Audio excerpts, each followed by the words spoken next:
Standing orders are clear. You can use 3 languages. You can use English, you can use Kiswahili, you can use sign language.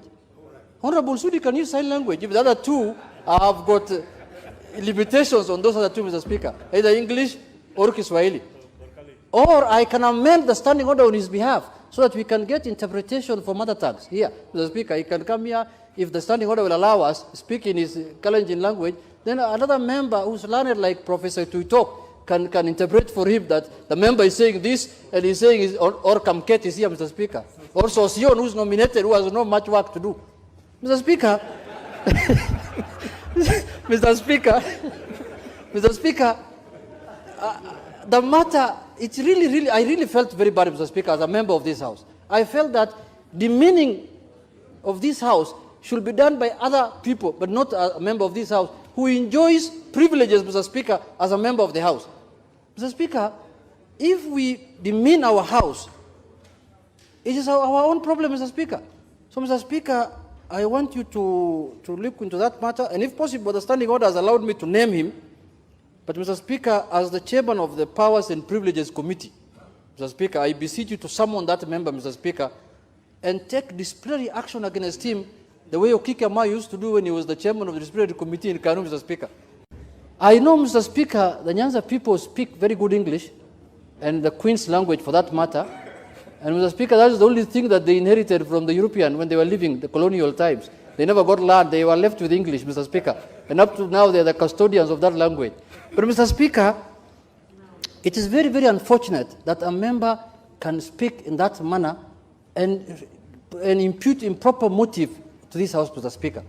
Mr. Speaker, a member of Parliament has 3 roles as per the Constitution: legislation, oversight, and representation, Mr. Speaker.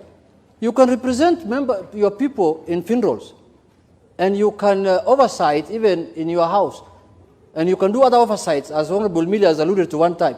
But legislation can only happen inside this House, Mr. Speaker. And 90% of this work we do here is legislation, including the money the Honorable Member is using outside there of Constituency Development Fund must be legislated here and voted for here in form of a budget and a voted, Mr. Speaker. And in the committees, Mr. Speaker. Mr. Speaker, if we don't stop evil, Mr. Speaker, then it's going to be the norm.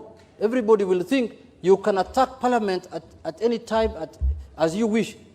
How can a member of this House, Mr. Speaker, speak so badly about this House that he has other serious business to do, and even if he doesn't attend House businesses, he will still be re-elected?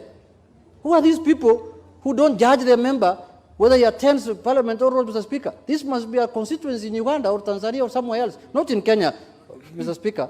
And I'm not saying that members of those other countries don't attend, but I'm alluding that this House is so important, Mr. Speaker, that a member cannot speak the way Honorable Sudi has. Kuwa mbunge unasafanya kazi tofauti. Kuna mwenye anasafanya kazi kule nje, kuna mwenye anafanya kazi kule kwa komiti, kuna mwingine. Lakini mimi hiyo bunge ninacheza role kubwa sana, kwa sababu kuna mambo mingi yakitaka kupitishwa ila muhimu huwa sisi tunapatikana kule bunge. But we are not idlers. Nataka niambia kuna watu wa Kiingereza mingi wale tumewaachia hiyo kazi ya bunge. Wale marafiki zetu kutoka upande wa Nyanza, kutoka ile makona zingine, kuna watu wanasungukianga hapo bunge.